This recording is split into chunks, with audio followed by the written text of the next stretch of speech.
So good morning, ladies and gentlemen. I'm Jude Kelly, Artistic Director of the Southbank Centre.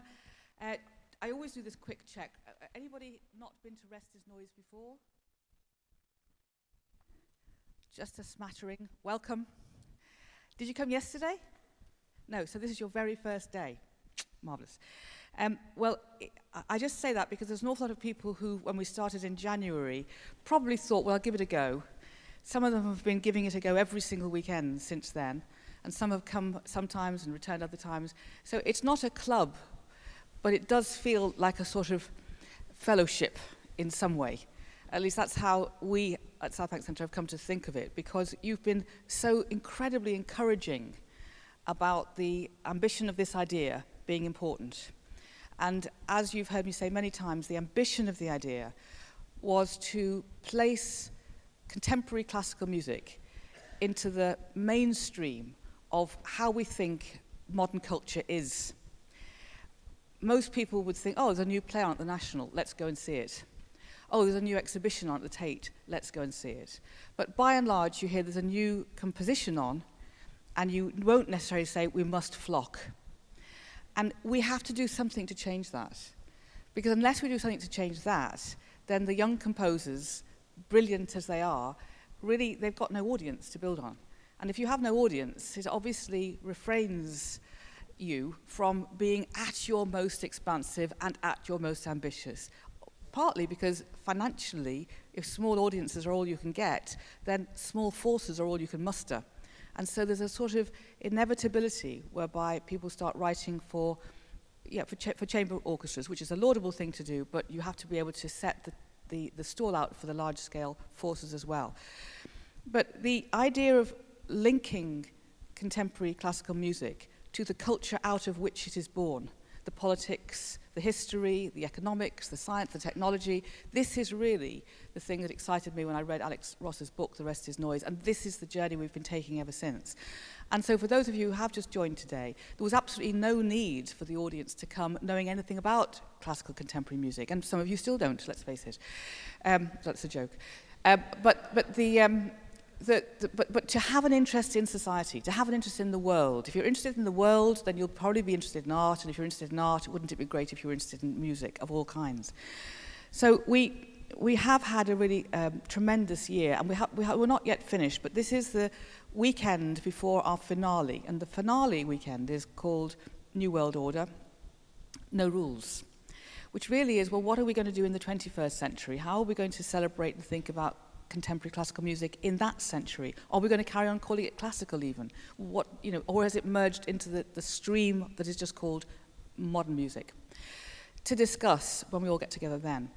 But one thing I would also like to say is that many of you at the roundup sessions that I've done at the end of each weekend, we're doing one tonight, have said, well, what next? We've become accustomed to joining in on this, and we want more. And so, two things. I will be writing to everybody who came to Rest is Noise to ask a number of questions about what you felt about it, what you enjoyed and so on, but also to test out a couple of things. How much commitment would you like to give? If we started a summer school, would that interest you? If we started an Easter school, would that interest you? A number of questions, and I know you probably get lots of things through the post, but I will write to you personally, and would you answer me, please? I'll take that as a yes.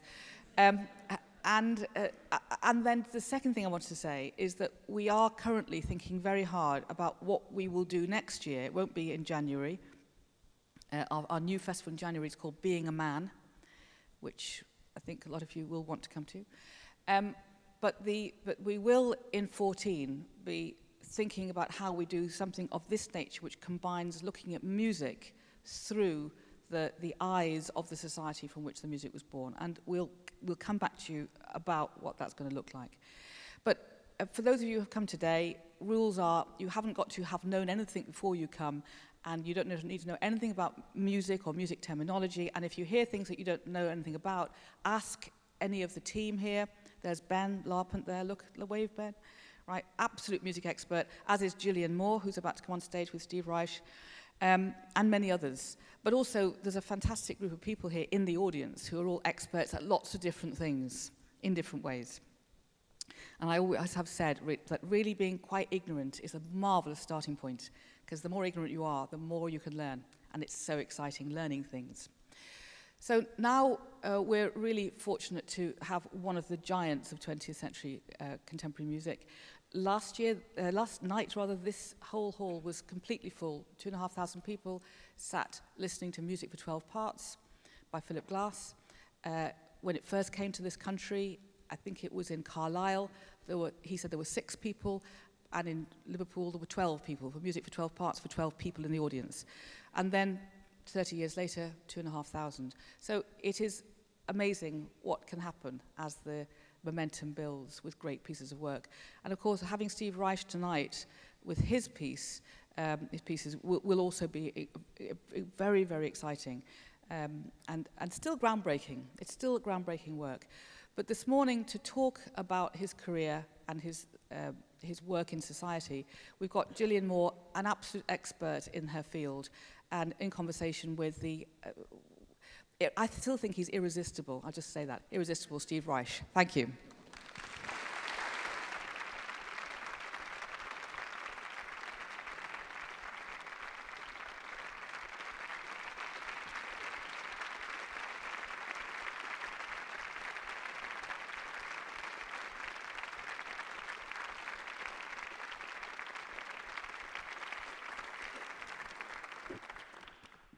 Good morning, everybody. It's just a huge pleasure to be here on the Royal Festival Hall platform as part of the Rest is Noise Festival with one of the world's truly great artists, Steve Reich. Alex Ross said in his book, The Rest is Noise, on which this festival is based, that we are living in a world scored by Steve Reich. And it's quite extraordinary, the reach that Steve Reich's music and his life's work has had and continues to have. So I'm just going to ask you a few questions, Steve, if that's all right this morning. And I hope we'll get some time for you, the audience, to ask some questions of Steve as well. Tonight, of course, we're looking forward to Colin Currie Ensemble's performances of Music for 18 Musicians, one of Steve's major works. Can I start by asking you a question about performance? Absolutely. Yeah. Tonight, you're going to be performing clapping music with Colin Currie, one of your very famous pieces. But the music for 18 musicians is going to be performed by the ensemble by Colin, and you're not actually in the ensemble on the stage, but you are a musician who, when you started out, felt it was important for the composer and the performer to be the one person. You started your own ensemble, you performed your own music, you developed your own music through performance. I think were you reacting, I guess, to that? Because in the 18th and 19th century, of course, Mozart, Beethoven, Chopin, they were all performing their own music. But why did you think it was important that you were forming your own group, performing with your own musicians? And how does it feel now to be handing on to a new generation of musicians who are not always performing with you? Well, when I was a student, I remember I was a graduate student at Luciano Berio. Yeah. At Mills College in California. And during the day, I studied with Berio and magic squares and all the techniques of 12-tone and serial music. And at night, I would go to hear John Coltrane, who had an enormous influence on me and everybody. I think there would be no what was called, quote, minimal music, unquote, without John Coltrane. In 1961, he did an Africa Brass album. Anybody heard Africa Brass? Africa Brass is remarkable because it's 16 and a half minutes on E. And if you said to a jazz musician, well, hey, man, what's the changes to Africa Brass? E. No, what's the changes? E. E for half an hour. Well, how do you make that work? Well, the way he made it work was to have enormous melodic variety himself. Sometimes he's playing beautiful melodies. Sometimes he's screaming through his soprano saxophone. He worked with Eric Dolphy, who was a fine musician, and who orchestrated this large brass ensemble. Sometimes you hear French horn glissandos that sound like elephants going through the jungle. So you have timbral variety. And he worked with Elvin Jones, who some of you may know, sounds like 2 or 3 drummers. So you have rhythmic complexity timbre variety, melodic invention, and these take the place of the variety that comes with harmonic change. And so Coltrane could play this incredible album for 17 minutes, and people were riveted. This was an object lesson. As a matter of fact, if you analyze my piece drumming, it very much works on the same principles. It doesn't sound at all like Africa Brass, but it thinks like Africa Brass. When I was, you mentioned music for 18 musicians, I must have played music for 18 musicians over 100 times with my own ensemble, and I played it about over 20 times with the Ensemble Moderne. If I'd come here a week earlier, I probably could have rehearsed with Colin, but they're so young and they're so fast, I would have felt like a hanger-on, hanging on for dear life. So, you know, at a certain point, it's good to let the guys go. But I think what happened when I went to music school as a composer, as a student composer, when another student composer would give you a tape of what they had done, they'd give you an apology. Well, we didn't have enough rehearsal time, and the musicians really weren't that good, and the conductor was so-and-so and so-and-so. And I kept thinking, you know, when is somebody just going to give me a tape and say, here it is? So I thought to myself, I don't want to be in that situation. Yeah. I want to be in a situation where I give a performance of a piece of music with my friends who want to play it. We rehearse as much as is necessary to get the job done properly, and then we play the piece absolutely as I intend it to be played. And if you don't like it, it's my fault. So that's exactly what I did. And I found not only that, people don't pay composers until they get old and famous. But if you're young and unknown, they pay musicians to play music. You know, it's a very old tradition. So I formed Steve Reich Musicians back in 1966. And it gradually grew up until about 18 musicians in 1976, 10 years later. And through writing letters, and I had no agent at the time, I began to get jobs, not only primarily in Europe. I found it's easier to work in Cologne than it is California. Now why would that be? It isn't a certain je ne sais quoi, you know, that the Germans or the British or the French have. It's that they have state support. Now, there's less state support now, I'm sure Gillian will tell you, than there used to be in the old days, but you could go to the German radio station. A radio station in America is a solid state building. It plays records. There are a few now in New York. WNYC is actually beginning to go back to the old style and present live concerts inside the radio building. They have a hall. But in Germany, every radio station is like that. They have a concert hall. They invite live musicians, and so you go to the WDR in Cologne or the SDR in Stuttgart, et cetera, et cetera, et cetera, and they invite musicians from all over the world to play. And I, as my own agent and tape mailer, and these were the days before electronics and everything was like reel-to-reel tape, go to the post office, put a lot of postage on, hope for the best. You know, and I'd send out 10 tapes to get one answer, but, you know, one answer could be one job. And so my ensemble began slowly touring around the world. And everywhere we went, I mean, we didn't always play perfectly, but we played at a certain level of excellence so that people really heard what it was that I was doing. And a number of them were attracted to it. And this grew.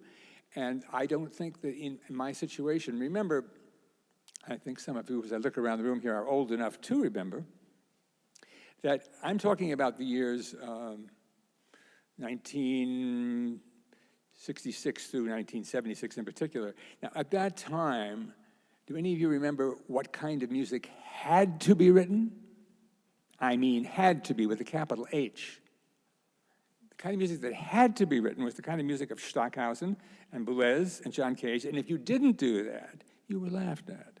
And if you think I'm exaggerating, think of the titan of the age, Igor Stravinsky, who felt at that time he too had to investigate, and did brilliantly and in his own way, the 12-tone and serial technique, and came up with Agon, Canticum Sacrum, Requiem Canticles, and a whole lot of remarkable works that only he could have written. But he still had to face this. Aaron Copland in my country, I believe, sort of pulled back from being a composer because he realized, say me, babe, you know, he couldn't write 12-tone music convincingly.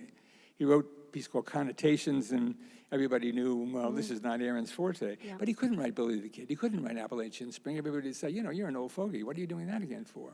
So he was caught in a bind. So at this particular time in musical history, when I went to school between 57 and 61, at Juilliard between 57 and 61, and then out to Mills College with Berrio 61 to 63, there was this, I would say unspoken, it was really spoken law. I mean, this is what you do. This is writing music. You use 12-tone techniques, and we prefer totally serialized techniques.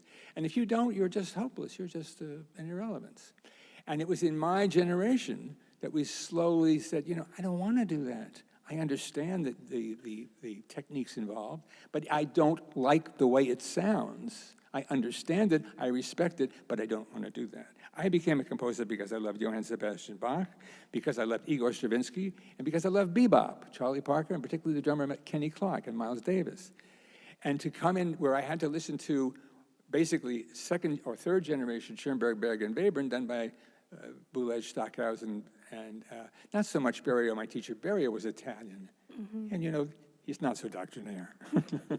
He just wanted to write lovely vocal music, I think. Well, he did. He was an incredibly bright guy and a very good teacher and a very easy guy to deal with. But there was a doctrine which he did not enforce, but which many others did. And so what I say is true. Those of you who are around and in the music world will know that it's true. And then gradually, in my generation, I'd say between mid-70s and mid-90s, slowly the ice broke. And people began. Now you go to Royal College of Music, Northern College of Music, you go to Juilliard, you go to, and you ask the different composers, well, what are you doing? And one guy says, well, I'm interested in neo-romanticism. I listen to John Adams. I'm interested in Sibelius. I'm interested in Mahler. And the teacher will say, isn't that nice? Yeah. And then you go to the next student and you say, what are you doing? You say, oh, man, I'm into Laurie Anderson, and I'm into rap, and I'm into a lot of electronics. And the teacher will say, isn't that nice? And the next student will say, oh, I'm into you and Phil Glass and, minimal stuff and repetition and different kinds of patterns. And the teacher will say, isn't that nice? Well, so now I throw out to you as a question, not as an answer. Who had it better? Me and my generation up against the wall, or these present generation out on the ice, free to slip and slide as you like? So you think we might be missing something in terms of something to fight against? I do not answer questions, I simply present them. Nothing to fight I'm topping out, excuse me. Well, we'll come back to looking historically at your development in a moment, but I just wanted to ask you also a question in the context of this festival that we're doing here, The Rest is Noise, which, as you know, is based on Alex Ross's book, and what it's doing is really looking at how music, the history of music in the 20th century has interlocked with the history of that century, with the science, the technology, with the wars, with the tragedies of that century. So, for example, looking at the beginning of the year in January, we were looking at the first decades of the 20th century, the fall of the old European empires. We looked at Berlin in the 20s. We looked at the rise of fascism. We've looked at the cataclysm of war and the influence of Hitler and Stalin on music, and then the Cold War, etc.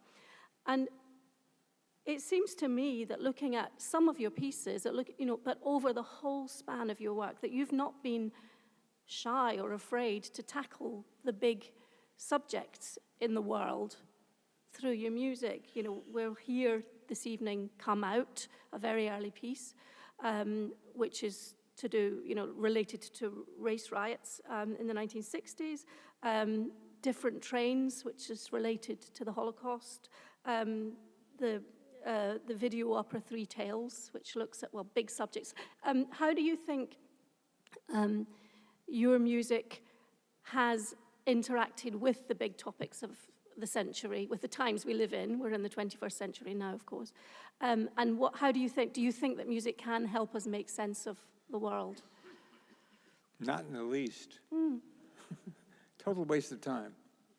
I think every composer is obliged to write the best possible music they can. And how does one do that? Well, if one is writing pure music, that is instrumental music with no text, then it's a very abstract undertaking, and you try to engage yourself with the notes and the harmonies and the counterpoints that mean something to you. But if you're writing vocal music or you're writing music theater, then you have to choose a text or a subject which means something to you. I dare say if you went to a performance here in London of The Ring or even an individual Wagner opera, and you went throughout the audience and said, "Excuse me, sir, what do you know about Nordic mythology?" I mean, a lot of them would say, "Nordic mythology?" You know, I mean, I know very little about it. For Wagner, this was riveting. This was the thing that interested him most in life and why he was such a neo-Nazi. So for him and for any composer, you want to choose a topic which means a great deal to you. Will that topic then, when you do it, have effect on others? Perhaps. I remember we did The Cave. The Cave is a video opera I did with the video artist Beryl Corot. It has 5 video screens, and the material is taken from interviews with Israeli Jews, Palestinian Muslims, and Americans. And in the 3 acts, we ask the same, different groups of people, the same questions. Who for you is Abraham? Who for you is Sarah? Who for you is Ishmael? Who for you is Hagar? Who for you is Isaac? More or less in appearance as they appear in Genesis. And one performance, I remember there was a liaison from the Jordanian embassy and a liaison from the Israeli embassy, and they shook hands. And I thought to myself, that's nice. Did that make that much difference in the Middle East? Absolutely not, none whatsoever. So I think Wagner is this funny case. I mean, Hitler, made pilgrimages to Bayreuth and kissed Cosima Wagner's hand and was a great fan. And perhaps Wagner, sort of encouraged Hitler in his ideas.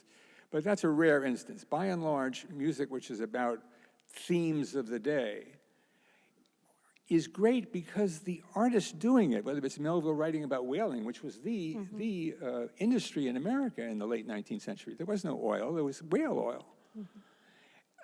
Moved him. He'd been to sea. He was an experienced sailor. It was part of what his personal life. So that's what is really important, that the artist choose material which will very likely be material which is around him, which is part of the life that he's leading. When I wrote, you're going to hear "Come Out" tonight. Well, "Come Out" is about a riot called the Harlem Six. It happened in 1966 when I came. Actually, I think it happened in '64 while I was still in San Francisco.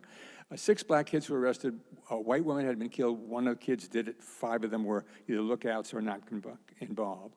And the one kid that I was working with was not involved, but he was there. He was unfortunately close to the scene. And he was arrested, and he was squeezing a bump on his leg. And I had been asked by a friend who heard that I had worked with tape because I had done "It's Gonna Rain" and earlier tape pieces. And he said, well, would you, I have all these tapes, would you edit them? I said, well, I'm not a tape editor, but I'll do it for you if you let me make a piece out of some of this material. And he looked at me funny. He said, what do you mean a piece? I said, well, I work with tape, and I can make a piece, and if it's okay with you. And I played him "It's Gonna Rain," and he was a John Brown scholar. And he was just odd enough to say, hey, that's great, go ahead. So anyway, I listened to all these tapes of police and mothers and kids, and one kid, Daniel Ham, was describing a beating he took on his leg, and he wanted to be cleaned up and they were taking the kids out before the press came in so they'd be cleaned up so they'd look good when the press got there. So he squeezes the bump on his leg, and he's describing, he says, I had to open some of the bruised blood up and let some of the bruised blood come out to show them, be-dum, ba-da-dum. And that little melodic fragment, ba-dum, ba-dee-dum, ba-dum, ba-dee-dum, that stuck in my head, and I said, there's my piece. So now, why was I attracted to that? To make a political point? Not really, no. I was doing a job, and the job was to sort of present these tapes as a part of Come Out had its world premiere as Pass the Hat music for raising money for these kids to have a retrial with a lawyer of their own choosing, and they were acquitted, so it was successful. That's a fact. But it wasn't exactly a musical, triumph and widely described by music critics until much later. But it did. that and It's Gonna Rain, which you just mentioned, which was similarly a recording of someone speaking, of a preacher speaking in San Francisco. It established, I suppose, a pattern with you of being completely fascinated with words. You know, we're hearing a lot of instrumental music tonight, but we're hearing come out, and so much of your music has used speech as a starting point, and the melody of speech. You've always been interested in that. Much of your recent music also is interested in that. And were you aware, for example, of, I'm thinking back to other composers we've had in this festival, so Janacek, etc. Speech melody. I'll check for you. I'm expecting We're waiting a for a word. very important message for Steve. Okay, I'm just going to see. Let's see if this is. You think about Janacek. I've got very good news for you, Steve. They've got it? They've got it. Do you want to spill the beans? Everybody clap for me, thank you. I didn't lose my wallet, right? You know the feeling? You go out of there, ah! It's been found in the hotel room. Thank you for your kind empathy. I hope it doesn't happen to you, but I know it has. It's been found in the hotel Now, room. where were we? Yes, we were on Janacek. Janacek, You can perfect. talk about Janacek Absolutely with a smile perfect. there. You cheated. You hit the bullseye. Let me go back a little bit. I was studying with Luciano Berio, marvelous guy. And at one point, you know, as a teacher, he said, I want you all to hear 2 recordings of Karl-Heinz Stockhausen. And so, okay, fine. The first one is called Electronic Studies. The second one called Gesang der Jünglinge. So he played the Electronic Studies is all electronic. It's generated by sine wave generators. The second one is called Gesang der Jünglinge, which means the voice of the young kid. And my ear went zoom, Gesang der Jünglinge. And I thought, why? It's the voice. It's the voice. When I met Berio, he was working on a piece called Visage. And Visage was a very sexy piece of his wife, Kathy Barbarian, very attractive woman, extremely fine singer, was the avant-garde diva du jour back in the 60s. And he's having her, he was working on Omaggio, later he did Visage. He was working on a piece called Omaggio a Joyce, which is Kathy Barbarian reading Finnegan's Wake, the weirdest book in English probably ever written, at least in my, up until some of the more recent books that I haven't read. And then Berio would then slice these already strange phonemes into smaller bits and put them together, so what you would hear are things like and then pause. I mean, in other words, he took Joyce's structure and made it more intense, made it more abstract. But there was something very warm and interesting about it because it was the sound of her voice. And that came through more than electronically generated sound. So when I turned to do my tape music, quite different than Luciano Berio's, with tape loops going over and over again, I chose the voice first of this black Pentecostal preacher, Brother Walter, who was preaching about the flood of Noah in the Bible. And at one point he said, they said it wasn't gonna rain, but it's gonna rain. It's gonna rain, it's gonna rain. Donna. And as the preacher said this, a pigeon took off. And I'm recording it outside. So when I take it home and I make a tape loop out of it that goes, tape loop? Anybody know what a tape loop is? Okay. Tape loop was in the days when the dinosaurs walked the earth and tape came on a reel, it was plastic, and you could glue it together at the end with a piece of plastic tape and it would go around and around and around the tape recorder. Well, what I realized is that I get, it's gonna rain, and I get, I got a pigeon drummer. And he wasn't even paid as a double, you know what I mean? And the union didn't know about it. So there's this incredible loop going on. And now the sociological part that, you're driving at, the year that this happened was 1964 and early 65. The Cuban Missile Crisis happened in 62, 63. Now, every American who was alive at that time, how do you remember the Cuban Missile Crisis?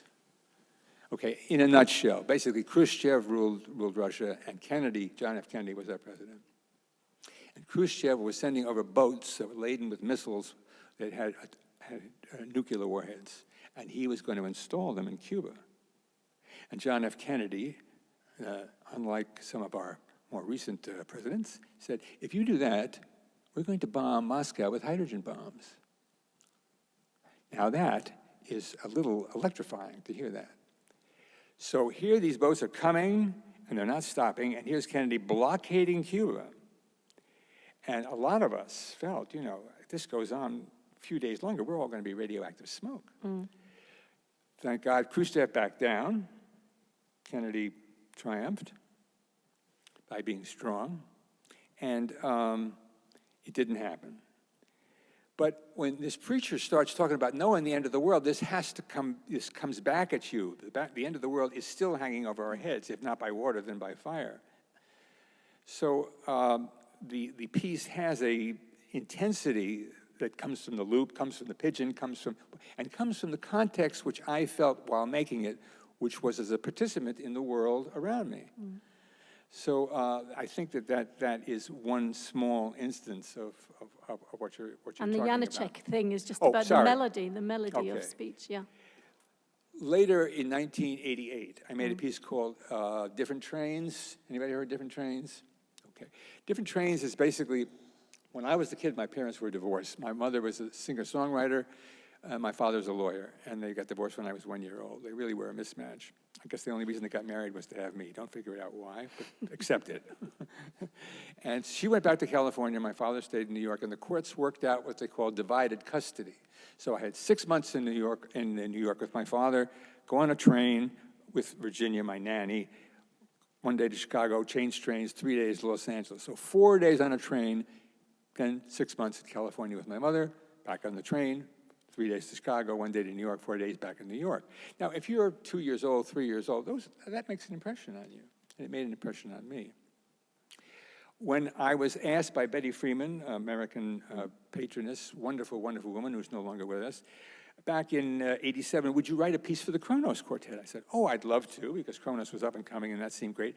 And at the same time, I heard about the sampling keyboard. Anybody know what a sampling keyboard is? Okay, sampling keyboard is you go to the music store, you buy a sampling keyboard, you plug it into the wall, you play middle C, nothing happens. Why? Because a sampling keyboard is basically a digital recorder, and you have to record into it whatever it is you want it to play out.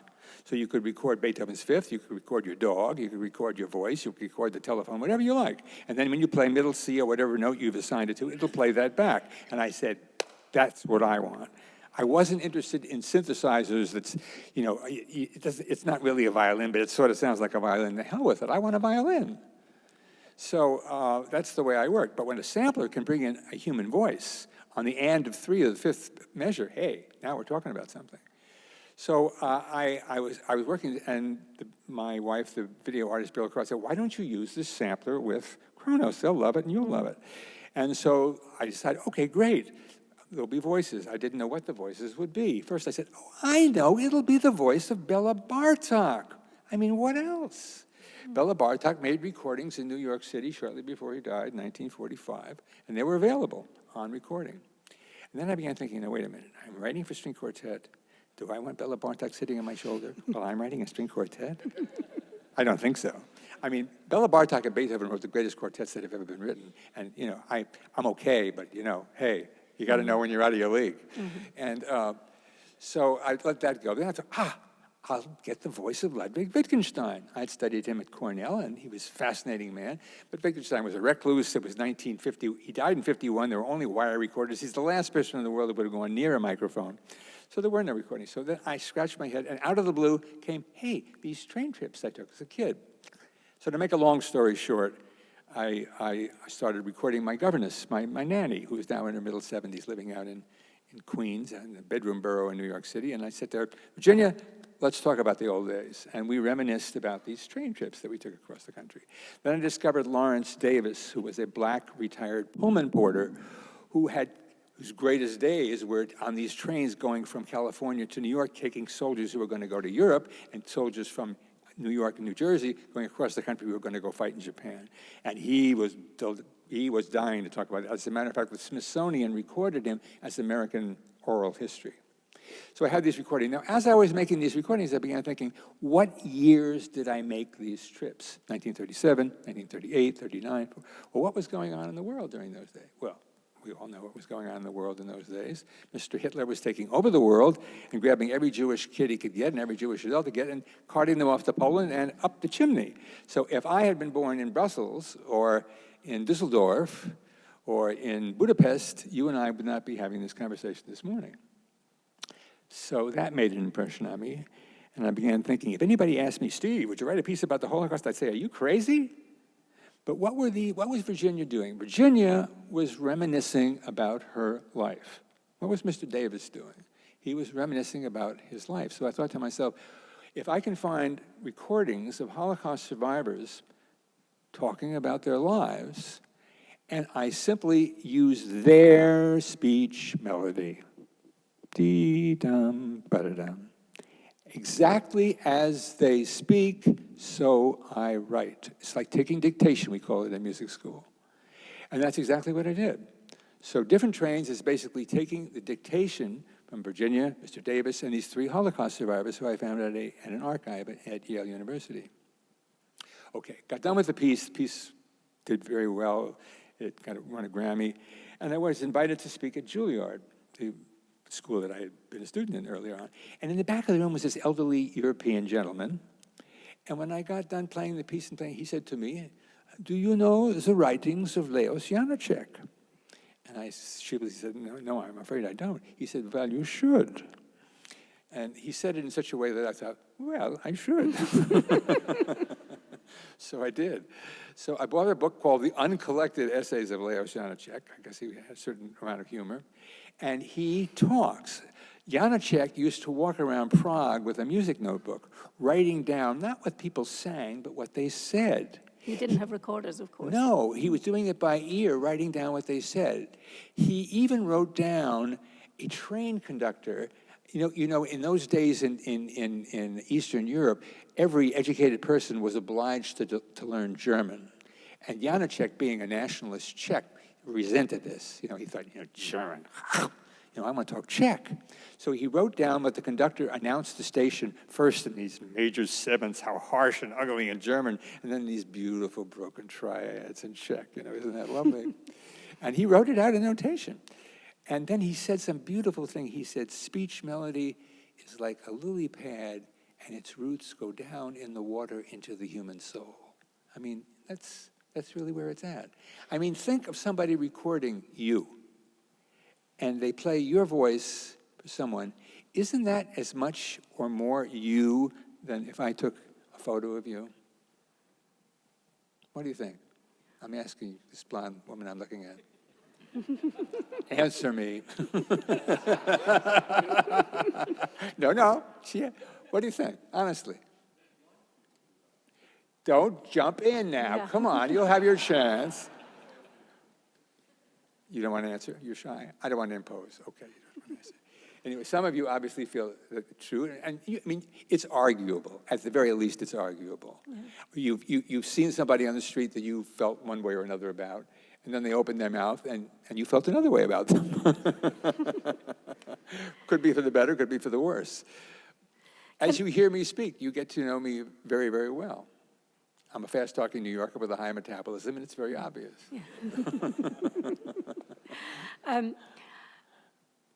Just going back to, so the piece that come out, and you mentioned It's Gonna Rain. One of the key things about that, about those two pieces are, key things about your early development as a composer, the idea of taking two things the same, recording. You had the incident with the tape machine where you put one recording against the other, and then they were out of phase, and that's something that went then into your instrumental music. Can you explain? It didn't just go. I put it. Yeah, you put it there. Yes. Yeah. These things don't go, unless you go before them. Just tell us something about that, because that will explain something about clapping music that we're going to hear later on, and pendulum music. That idea of almost mechanical processes in music making the music happen itself. Can you tell us something about that with reference to the concert that we're going to hear tonight, the first half of the concert? Well, actually, the phasing, and this is an old time. Oh, no, this is music for 18, no crazy. First half, let's see, there's Clapping music is not really a phase piece, actually. Pendulum music is sort of a phase piece. But it's the idea of a process that's Right. some kind of process that's Right. happening in the music. You wrote an essay called Well, Music as a Gradual how about if I Process. recap quickly as it's going to rain, piano phase, and then jump to pendulum music? Yeah, great. Okay. So in 1965, I was interested in tape loops, as I mentioned earlier, and I had this fantastic loop with this black preacher, he called himself Brother Walter, talking about the flood of Noah. It's going to rain, the pigeon, the whole deal. And I put it on I had two little cheap Vollensack tape recorders. Anybody remember Vollensack tape recorders? They came out after the war. They were probably, stuff that the American Army took from the German Army, because the Germans were way ahead of us when it came to tape recorders. But we took care of that after the war. And so I had two of these little cheap machines, and I tried to make two loops out of It's Gonna Rain as identical as I could. In other words, the same length, and splice them the same, and put them on these two identical machines. And I put a pair of headphones on that had two jacks coming out, one into one machine, one into the other machine. And I just pushed the buttons. Now, the odds against them being in exact unison are very high. So by chance or by divine gift, as you choose to look at it. But anyway, what happened was the sound was exactly in unison. And that means it appears in the center of your head. And because the sounds are coming in at the same time. And then gradually, I began to hear the sound move over to the left side of my head, over my left ear, down my left shoulder, across the floor, slither out, start to reverberate, start to go. And pretty soon it got to, it's gonna rain, rain, rain, rain. In other words, it was a canon at 180 degrees apart, which is what I had in mind to do. I thought, I'm going to make these two loops in such a relationship where you're going to hear, it's going to rain, rain, rain, rain.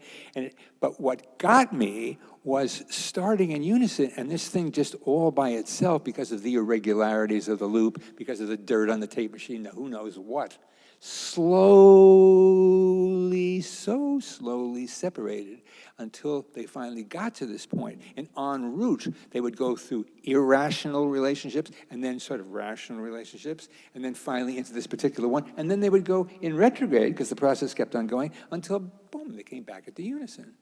And I thought, wow, sometimes accidents are better than what you planned. And that's another aspect that I'm sure all of you are aware of it. It comes down to burning the toast or what have you. So I thought to myself, this is a gift. And now the question is exactly how long does it take? Now I got to get to work as a composer. Does it take 9 minutes? Does it take 7 minutes? There's a big difference. I don't want people to be bored. And it can be boring, but it can be riveting. So you've got to get just the right pacing. So I got it. All right. There's this wonderful process. And then the second half of the piece is even more disturbing. It's so disturbing, I thought I was inflicting my neurosis on the world by playing it. Later I decided I am inflicting my neurosis on the world, but it's worth it. It's great.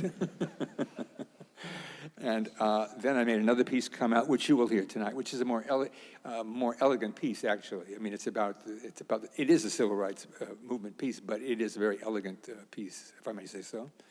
And then I began to feel, what am I going to do? Spend the rest of my life making tapes? I mean, sitting, like a mad scientist trapped in a lab? But I love this process. It's such a great process. But people can't do that. Windshield wipers on a bus do it, and railroad bells at a crossing, ding, ding, ding, ding, ding, ding, ding, ding, and they finally come. But this is not something people can do. But it's such a great process. I went back and forth like that for months. I finally said, I'm the second tape recorder.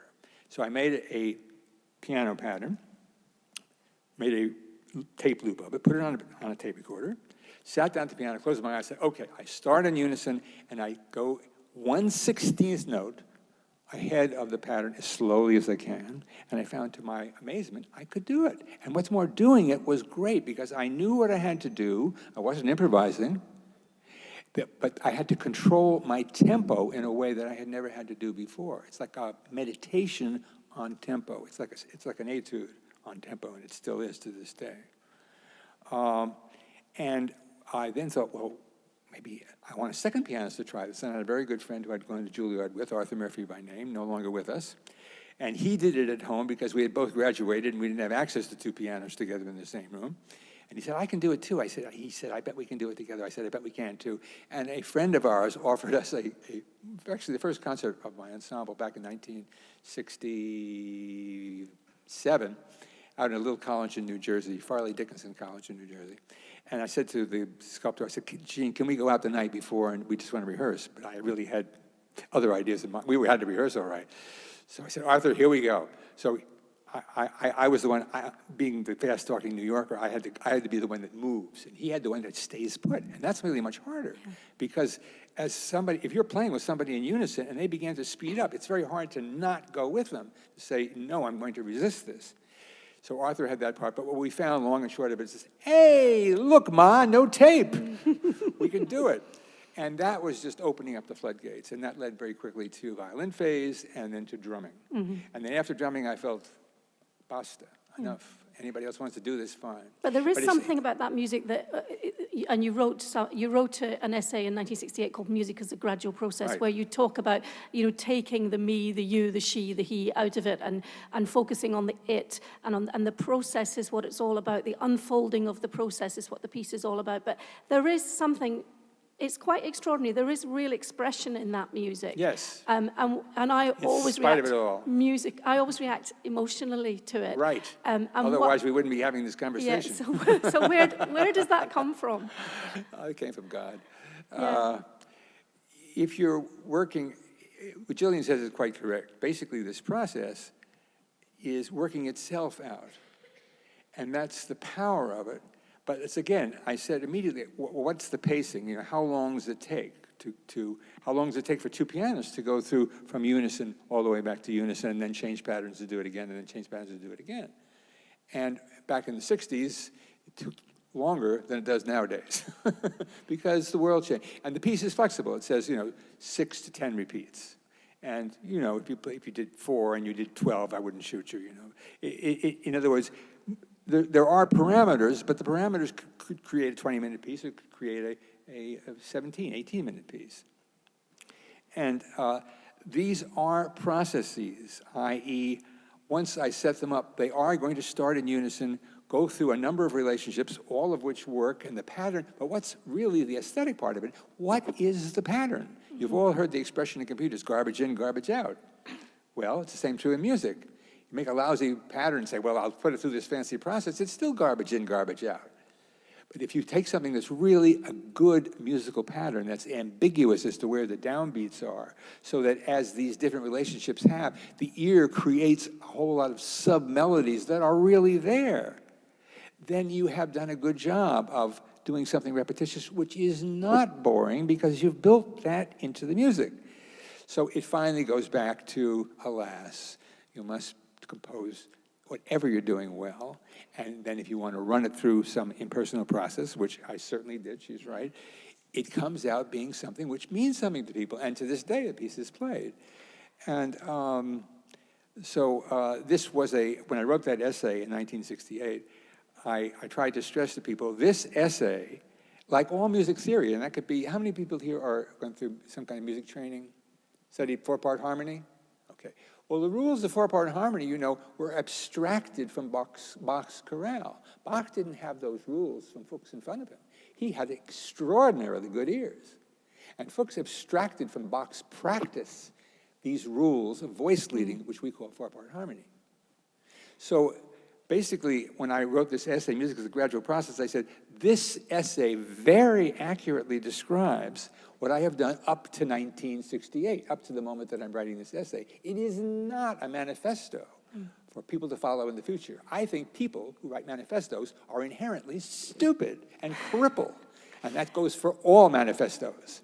And you did really make a huge development. And I'm going to talk, and I think it would be great if we could talk in a moment about Music for 18 Musicians, which is this great piece that is in the second half of the concert tonight, which is in such a different world, although with strong connections to the world we're talking about. But for a moment, I just want to talk about when it first came out, which was 1976, I think. Is that right? Live, the record took 2 years. Yeah. It's another but story. 1976, and it seems to me to be a kind of amazing year in music. Just in planning this festival, we went through and made a chart of, the important pieces. And if you look at 1976, Music for 18 Musicians, but also Louis Andriesen's De Staat, which we heard last year, Dutch composer, Arvo Pärt in Estonia, Cantus in Memoriam Benjamin Britten, That's 76? 1976, where he radically changed style into this,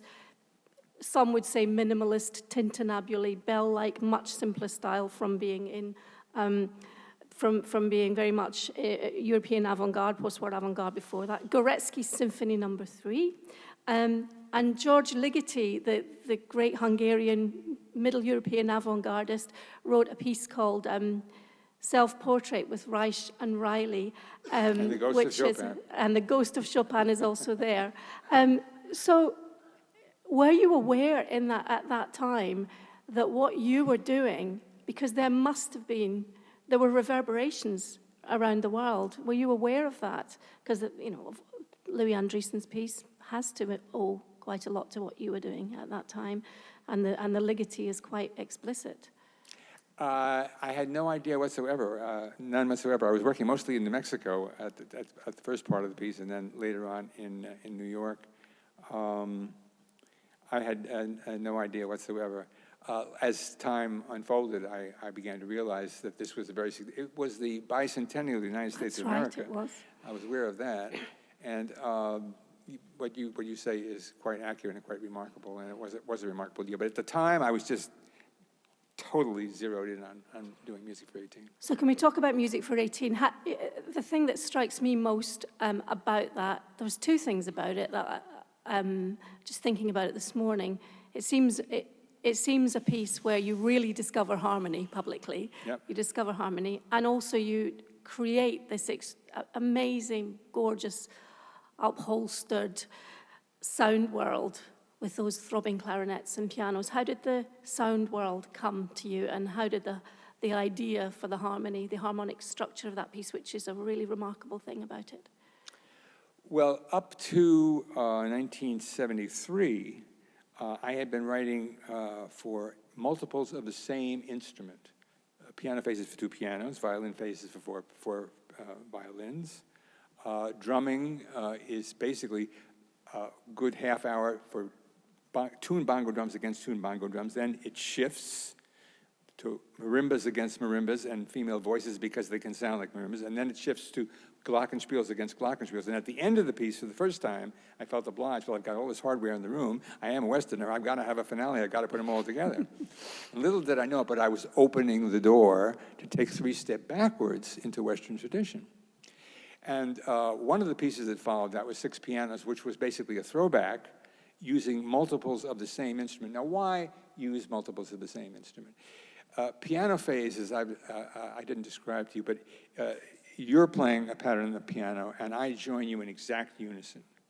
We're both playing the exact same notes at the exact same time. You stay put because you've got a very steady, solid nature, and I'm nervous guy than I am. I'm slowly moving ahead of you. Now, when I get 1/16th note ahead of you, you hear all these sub-patterns. They are actually, it's a kind of canon or round, like Ferrajaka, except the second voice, instead of being, dorm, instead of coming in there, it just slides ahead, and there's 1/16th note ahead. We hold that for a while, then you stay put, and I go another 16th note ahead, and we have another canon that comes out.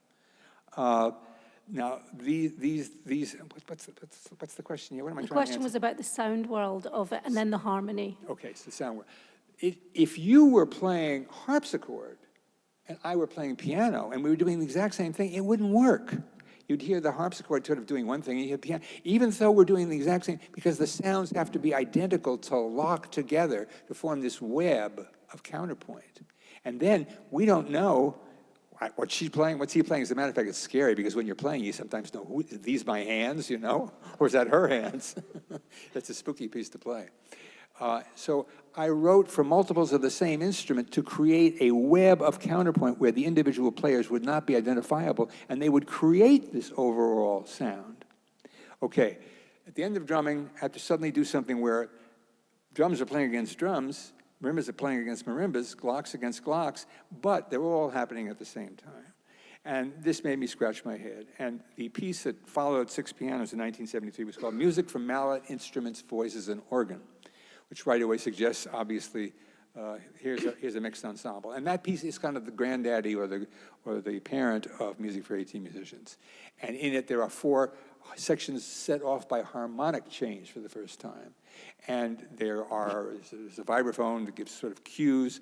There are 3 or 4 marimbas, depending on, but there are 4 marimba parts, sometimes played by 3 marimbas, 2 glockenspiels, 3 women's voices, doubling first long held tones, and one of them imitating the sound of the marimbas, as they do in drumming.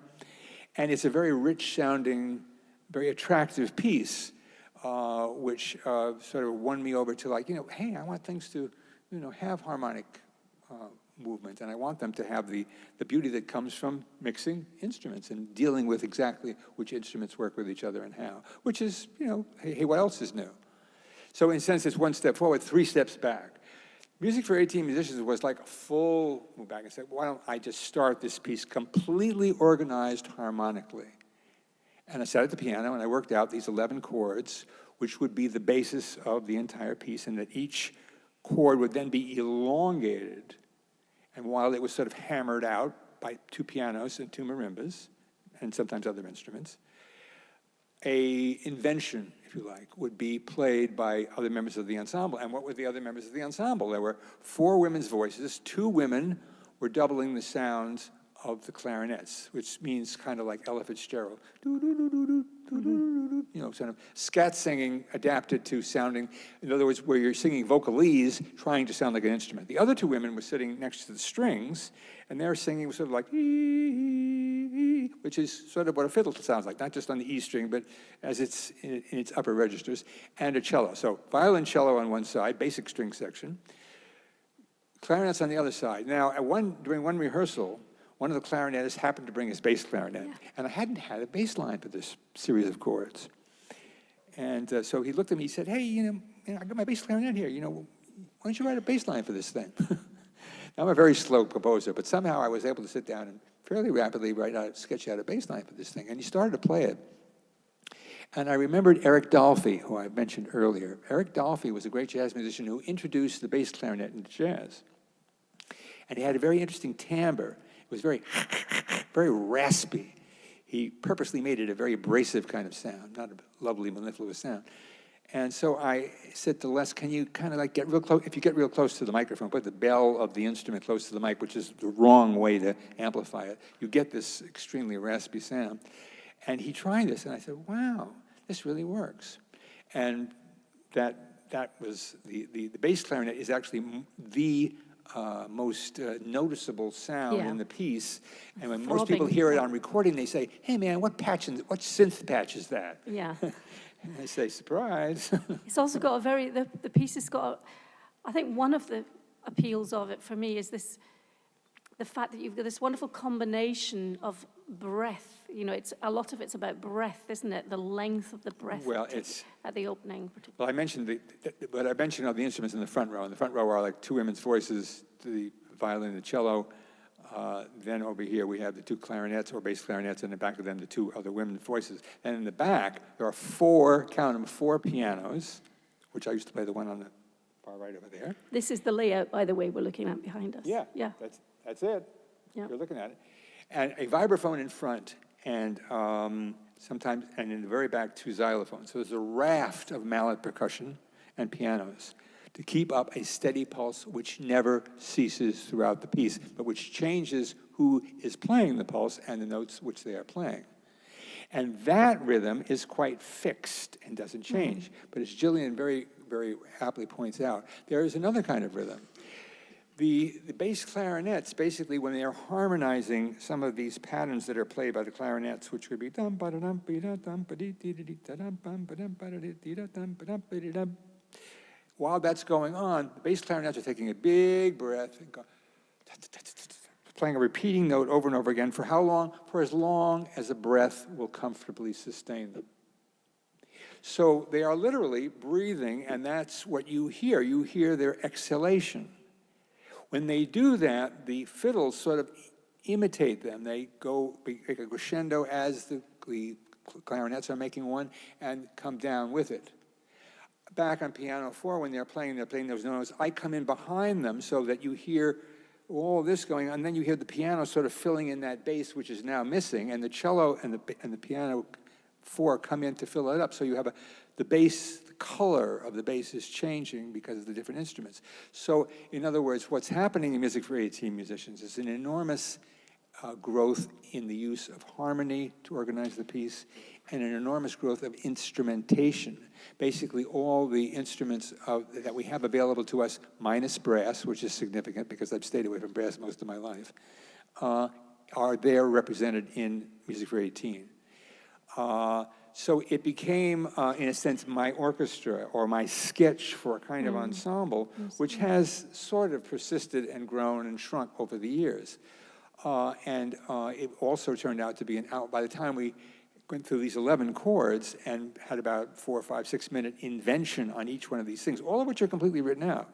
But again, the pacing of which is not set. So how do musicians know when to change? Because it was very important for me to not have a conductor. So how do you solve the problem? Well, you look at West Africa and you look at Balinese gamelan. In West Africa, the master drummer will play changing patterns. They could be very simple. They could just be simple unbroken A's, which you would never play. And every musician knows, listen up, he's going to change. And sure enough, he changes, and then like a bunch of fighter planes, coughing off in formation, they all go to their new patterns. In Bali, you have 2 drummers sitting on the floor playing side drums, and they control the tempo. And all the musicians have got a sort of ear out for them. If they begin to start to play faster, you go along with them, and you make an accelerando. And if they start to then go slower, then you go down with them. There is no conductor. But the conductorial duties and necessities are taken over by designated members of the ensemble. In Music for 18, how this works is the vibraphone down there is the primary conductor, and every time the vibraphone plays, which is mostly ding, dong, bong, dong, bong, and that means change, and everybody knows it, and whoosh, they change right in a dime. So what he plays is a line of music. It has to work as a line of music, but it is also serving a function as a signal to the performers to move on to the next bar. And he knows that there's a certain, he's got 5 to 10 repeats to decide. He's pacing the piece. Now, there are other changes in the piece. At the very beginning, we play those 11 chords, and they're played everybody pulsing. There's no fixed rhythm except this. Da, da, da, da, da. Well, how long do we go on? Well, the bass clarinetist will be sitting right in front. After, takes one deep breath, plays for as long as he can, or she can, picks up his instrument second time, plays full time, and then he's going to change to the next chord. So he picks up his instrument a little bit higher, so everybody in the ensemble sort of got an eye out for him and said, okay, and he or she moves his instrument down. When that happens, we all change. When you say, well, how would you know exactly when to change? That's not very precise. It isn't, and that's okay. Because the chords in Music for 18 musicians are arranged so that if this is one chord and this is the second chord, there are a number of what we call in music common tones. Tones which exist in this chord and in this chord, so that you can move from one to the next, and if you're a couple of eighths later than somebody else, it will be nice. It will be sort of a feathered change, which will work quite effectively, because the music is written to allow that. So the first clarinetist, he has, or she has, certain conductorial duties, and the vibraphone has the other. And in that way, we have no conductor.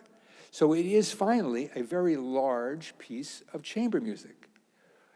And ever since I was a music student at Juilliard, I've always hung out with the chamber music players. Well, this is part of our chamber music season, actually, here, as well as part of the rest of the chamber music is not just a series of string quartets and horn quartets. Chamber music is an attitude.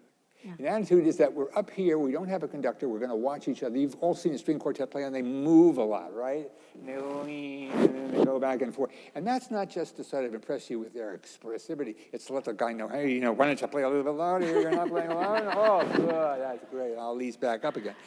All this body English is part of playing the music.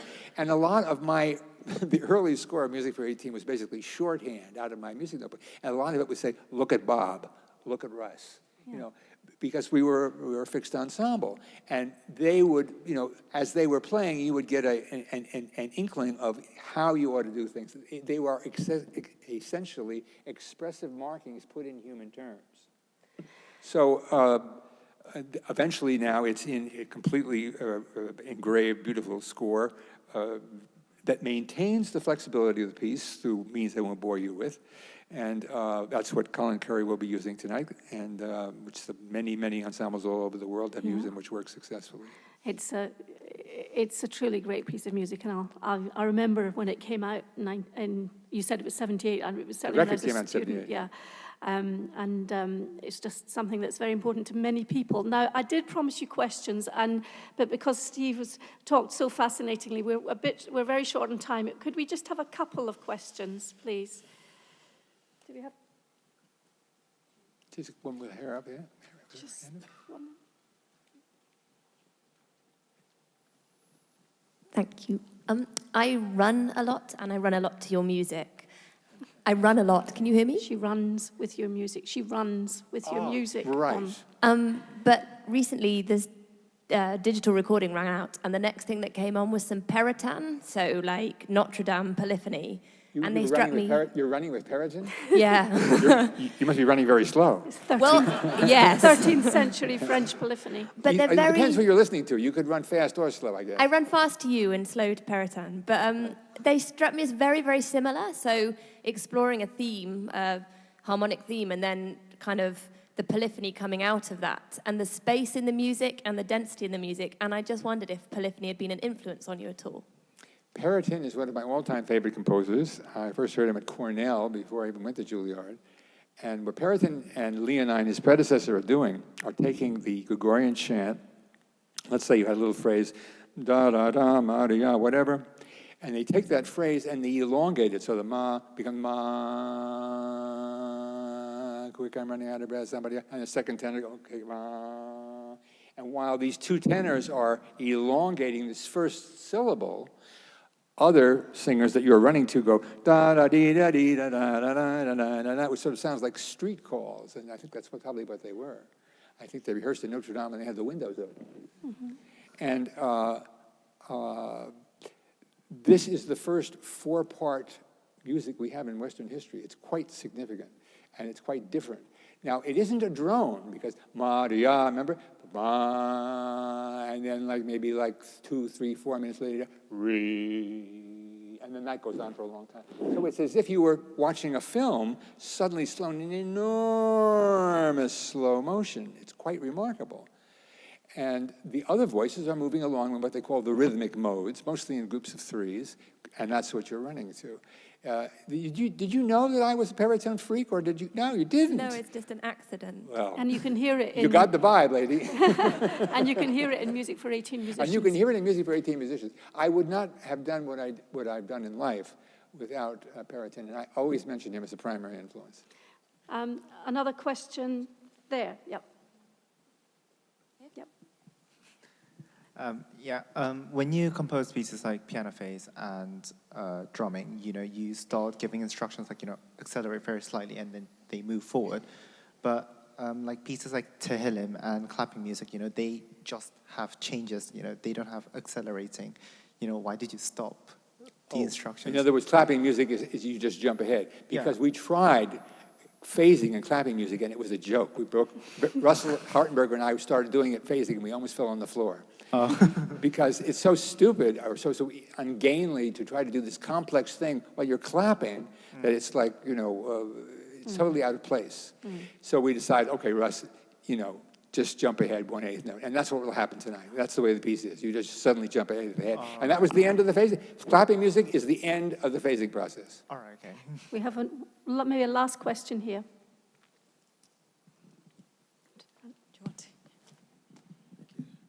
I was curious to know your thoughts on the fact that a lot of, not particularly young people, but a lot of people's introduction to classical music can be done through contemporary musicians like Aphex Twin, Venetian snares, people using classical elements in electronic realms, and a lot of the beat music as well that's happening. Whether that's a good thing for classical music, that people are being introduced to it through that means, how it will affect, if it will affect, if anything, the course of classical music and the course of contemporary music. I'm only laughing because you covered a lot of ground. I don't know if you know that right now, David Bowie's big hit is Hello, Steve Reich remix on his new album, which is built on clapping music. Are you aware of that? Okay. And you are aware of Little Fluffy Clouds way back in the 90s from Orb. So you know that I've been part of the remix world, whether I liked it or not, for a long time. And then there was the Reich remixed album. When I was a kid, 14 years old, I used to go down to Birdland, which was the place to hear bebop. And I'd hear Miles Davis and the drummer Kenny Clark. I thought I wanted to be Kenny Clark. Didn't work out. And then when I was, as I told you, going on through Juilliard and up through Luciano Berio, went to hear John Coltrane. Cut to London, 1974, and we're playing Queen Elizabeth Hall, not too far from here. And a guy comes up at the end of the concert, long hair, lipstick, says, "How do you do? I'm Brian Eno." I think, poetic justice. And Eno and I are still in contact, and he's very generously said that It's Gonna Rain really opened up his compositional career. That feels very good. Basically, the history of Western music has been an open window between the concert hall and the street. And I'll give you specifics. In the Renaissance, between Dufay very early on and Palestrina at the very, very end, every major composer, Josquin, Dufay, Alkagam, et cetera, all felt they had to write Mise à l'homme armé. Now, what is l'homme armé? L'homme armé was a French folk song. L'homme armé, da da da da da da, lovely song. And every one of these major composers felt they were obliged to prove their mettle by taking this song and making it the basis of a mass. Now, a mass in those days was like writing a symphony for Beethoven. It was the major form of the day. Okay, now cut to Haydn. 104th London Symphony. Dun, bum, bum, bum, bum, bum, da, da, da, da. It's an Austrian drinking song. Beethoven, 6th Symphony, first movement. Da, dum, ba, da, ba, da, dum, ba, dee, da, dum. Folk song. Bartók. You can't separate Bela Bartók from the folk music which he collected and grew up in.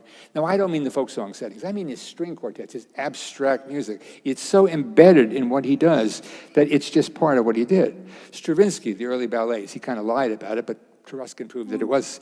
And to Stravinsky's great credit, Rite of Spring, Petrushka, The Firebird in particular, filled with Russian folk music. Kurt Weill, student of Busoni's, very classically trained. He writes an opera. Well, you expect diva de jour, full orchestra. He says, no, I want a banjo, I want trap drums, saxophone. This woman, she can't really sing. I think she'll be okay. This is La La Lenya. What comes? Masterpiece, Threepenny Opera, which is the Weimar Republic. George Gershwin, is he our greatest composer? Is he our greatest songwriter? He's both. He's an immortal in both worlds. And this goes on to our day. You know Radiohead. I met Johnny Greenwood in Poland a couple of years back, which is why I did the piece the last time I was in London, Radio Rewrite. Johnny Greenwood was trained as a violist at Oxford.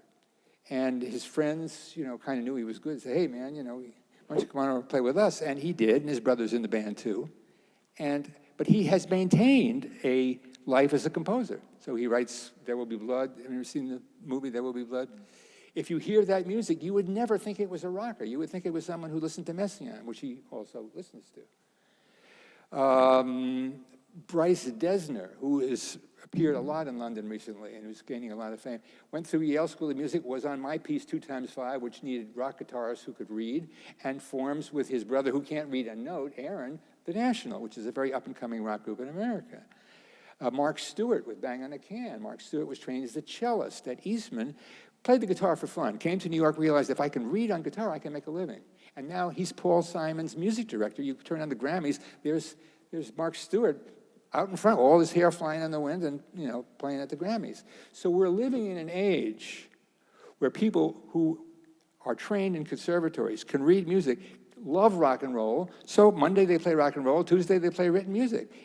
Forget about pop classical. Think notated music and non-notated music. That's really the difference.